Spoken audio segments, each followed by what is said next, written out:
سورۃ البقرہ کی آیت نمبر 21۔ الحمدللہ وکفی وسلام علی عبادہ الذین اصطفی،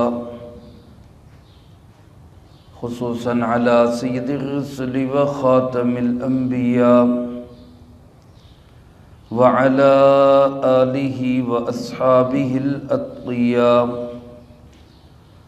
اما بعد فاعوذ باللہ من الشیطان الرجیم، بسم اللہ الرحمن الرحیم۔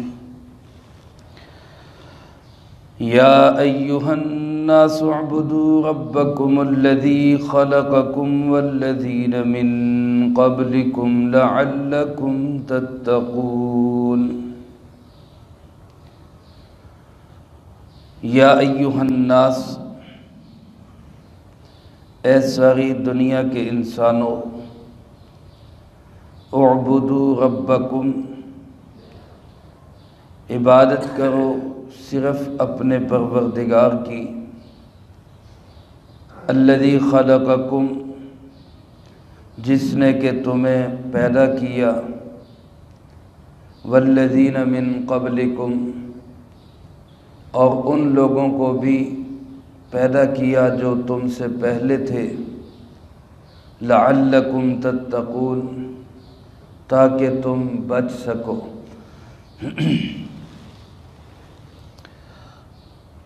سورۃ البقرہ کا تیسرا رکوع شروع ہو رہا ہے۔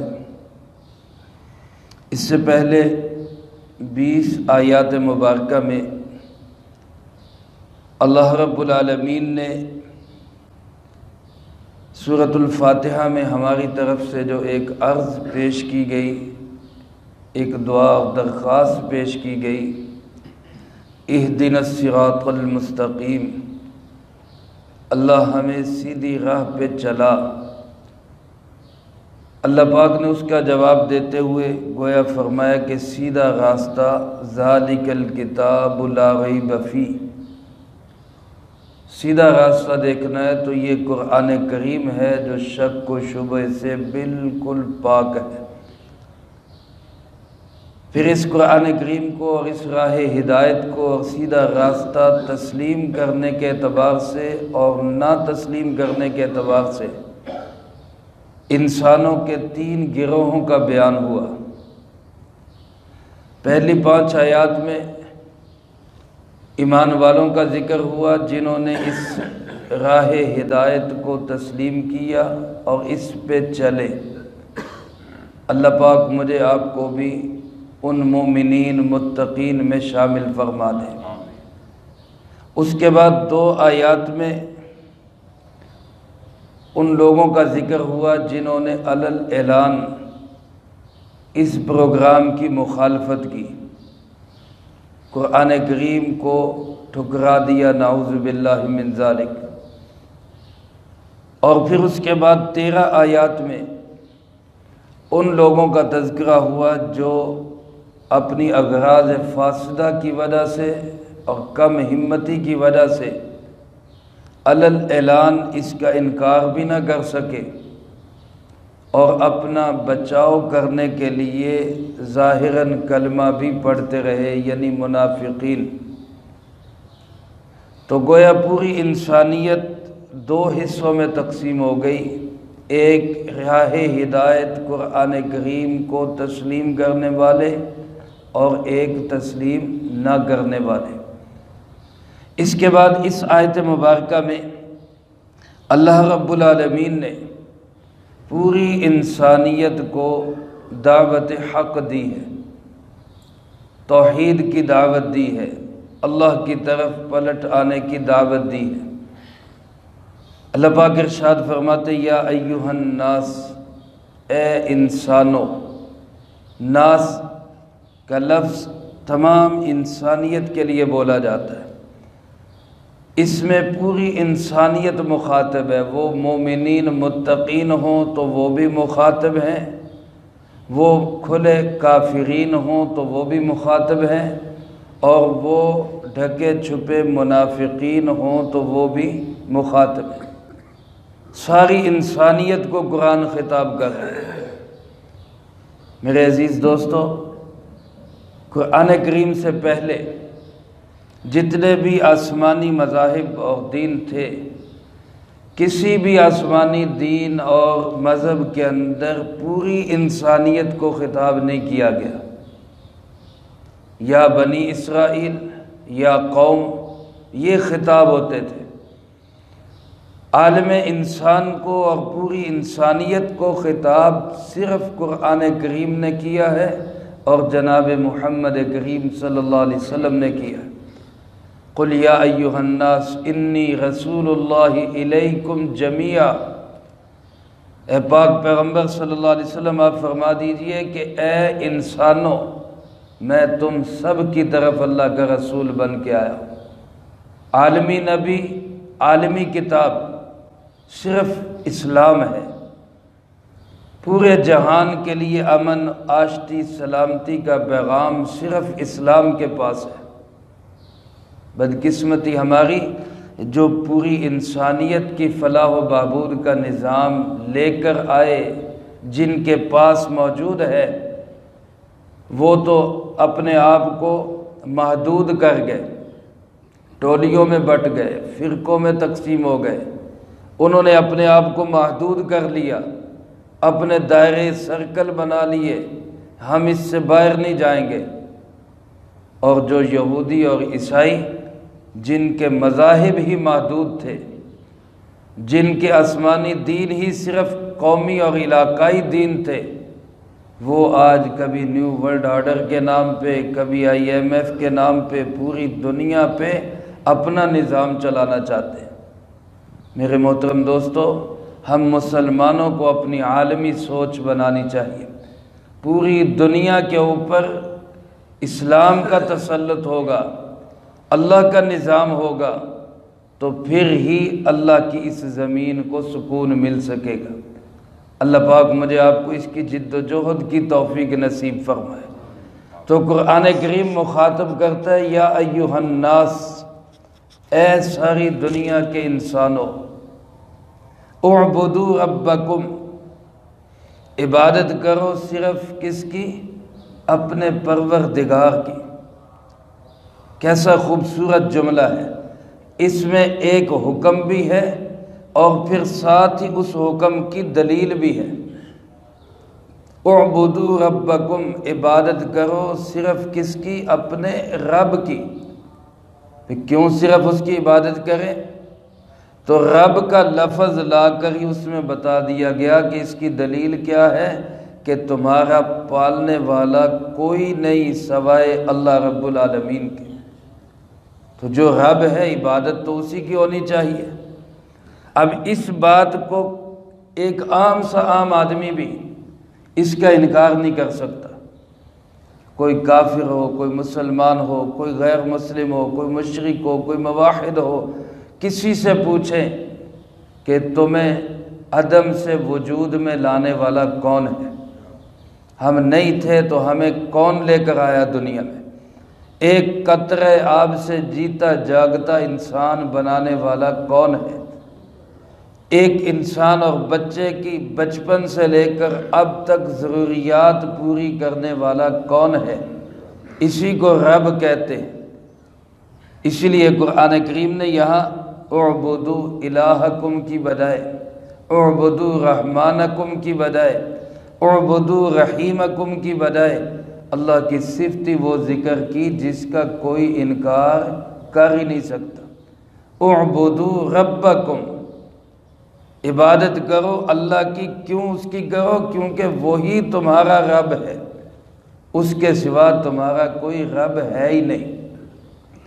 اب یہ خطاب کافروں کو بھی ہے کہ شرک چھوڑ دو اور اللہ کی عبادت کرو، اور یہ خطاب منافقوں کو بھی ہے کہ منافقت چھوڑ دو اور اپنے اندر اخلاص پیدا کرو۔ یہ خطاب عام مومنین کو بھی ہے کہ تم عبادت کرو رب کی، کہ نافرمانیاں چھوڑ دو، گناہ چھوڑ دو، حکم و دولیاں چھوڑ دو اور رب کی مکمل اطاعت و فرما برداری کرو۔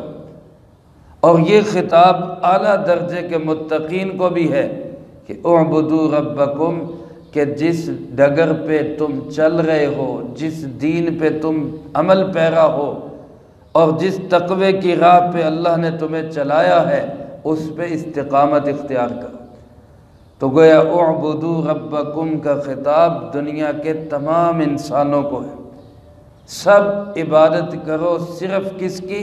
اپنے پالنے والے کی، یعنی اللہ رب العالمین کی۔ پھر اللہ پاک کی صفت ایسی بتائی جس کا اس زمانے کے مشرک بھی انکار نہیں کرتے تھے، آج کے مشرک بھی انکار نہیں کر سکتے۔ الذی خلقکم، جس نے تمہیں پیدا کیا ہے۔ قرآن کریم میں کئی جگہ پہ موجود ہے وَلَئِن سَأَلْتَهُمْ مَنْ خَلَقَ السَّمَاوَاتِ وَالْأَرْضَ، اگر آپ ان سے پوچھیں آسمان و زمین کو پیدا کس نے کیا، لَيَقُولُنَّ اللَّهُ، تو یہ بھی یہی کہیں گے کہ اللہ نے پیدا کیا۔ کوئی مسلمان ہو، کوئی یہودی ہو، کوئی عیسائی ہو، کوئی ہندو سکھ ہو، آپ اس سے پوچھیں کہ بھئی تمہیں پیدا کس نے کیا، تو وہ بھی یہی کہے گا کہ مجھے اللہ نے پیدا کیا۔ نام چاہے کوئی بھی دے اس کو، لیکن مقصد اس کا یہی ہوگا کہ مجھے پیدا کرنے والا کون ہے؟ وہ آسمان والا ہے، اوپر والا ہے، وہ اللہ ہے۔ تو جس نے تمہیں پیدا کیا وہی تمہارا رب، پالنے والا۔ عبادت بھی کرو تو صرف کس کی کرو؟ اسی کی کرو۔ اور صرف تمہیں پیدا نہیں کیا بلکہ فرمایا والذین من قبلکم، جو تم سے پہلے تھے، تمہارے باپ، تمہارے دادے، تمہارے پردادے، تمہاری اوپر تک ساری نسل، یہاں تک کہ آدم علیہ السلام تک، سب کو پیدا کرنے والا کون ہے؟ صرف اللہ ہے۔ یا میرے عزیز دوستو، اگر آپ غور کریں تو اللہ پاک نے یہ تو فرمایا والذین من قبلکم، تم سے پہلے جن کو پیدا کیا، یہ نہیں فرمایا والذین من بعدکم، بعد میں بھی تو انسانیت آنی ہے، تو بعد کا ذکر کیوں نہیں کیا؟ علماء فرماتے ہیں بعد کا ذکر اس لیے نہیں کیا کہ جیسے حضرت محمد صلی اللہ علیہ وسلم کے بعد نبی کوئی نہیں، اسی طرح اس امت کے بعد امت کوئی نہیں ہے۔ یہ امت بھی آخری امت ہے۔ رسول اللہ صلی اللہ علیہ وسلم اللہ کے آخری نبی ہیں، اور یہ امت پوری انسانیت میں آخری امت ہے۔ اس لیے اس سے پہلے جو پیدا ہوئے وہ تو پیدا ہوئے، اس کے بعد انسان تو آئیں گے لیکن امت کوئی نئی نہیں آئے گی، امت آخری یہی ہے۔ اس لیے اللہ پاک نے فرمایا ہر دور کے انسان کو، آج کے انسانوں کو بھی اللہ فرما رہے ہیں کہ تم سے پہلے لوگوں کو بھی پیدا کرنے والا کون ہے؟ اللہ ہی۔ اب عبادت کرو گے، اسی رب کی عبادت کرو گے تو فائدہ کیا ہوگا؟ فرمایا لعلکم تتقون، تاکہ تم بچ جاؤ، تاکہ تم بچ جاؤ۔ دنیاوی فائدہ اس کا یہ ہے کہ تم گناہوں سے بچ جاؤ۔ جب رب کی اطاعت کرو گے، اللہ کی فرما برداری کرو گے، عبادت کرو گے تو گناہوں سے بچ جاؤ گے۔ اور آخرت میں فائدہ کیا ہوگا کہ تم عذاب خداوندی سے بچ جاؤ گے۔ لعلکم تتقون، تاکہ تم آخرت کی اللہ کی ناراضگی سے بچ جاؤ۔ اور یہ لعلکم اس لیے فرمایا شاید کہ تم، کہ جو بڑوں کے فرمان ہوتے ہیں، بادشاہوں کے فرمان ہوتے ہیں، وہ اسی طرح ہی ہوتے ہیں کہ یار ایسا کرو گے تو تمہیں ایسا بدلہ مل سکتا ہے۔ ہمارے اوپر لازم نہیں ہے، بادشاہ کے اوپر لازم نہیں ہے کہ تمہیں بدلہ دے، لیکن مل سکتا ہے۔ رب العالمین بدلہ ضرور دے گا، اچھوں کو اچھائی کا بدلہ ضرور ملے گا، لیکن اس کے لیے فرمان شاہی کس انداز سے ہو سکتا ہے تمہاری بچت ہو جائے، ہو سکتا ہے تمہیں آخرت کے عذاب سے نجات مل جائے۔ تو لہذا دنیا میں گناہوں سے بچنے کے لیے اور آخرت میں سزا سے بچنے کے لیے اے ساری دنیا کے انسانوں، عبادت کرو صرف کس کی؟ اپنے پروردگار کی، اللہ رب العالمین کی۔ اللہ مجھے آپ کو سب کو اس کی سمجھ بھی نصیب فرمائے اور اس پہ عمل بھی نصیب فرمائے۔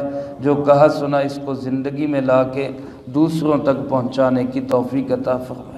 اللہم انت السلام ومنک السلام تبارکت ربنا وتعالیت یا ذا الجلال والاکرام۔ اللہم اعنا علی ذکرک وشکرک وحسن عبادتک۔ اللہم احسن عاقبتنا فی الامور کلہا واجرنا من خزی الدنیا وعذاب الآخرہ۔ اللہم واقیتاً کواقیت الولید۔ اللہم استر عوراتنا وآمن روعاتنا۔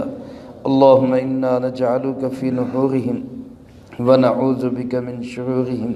اللہم اکفنا بحلالک عن حرامک واغننا بفضلک عمن سواک۔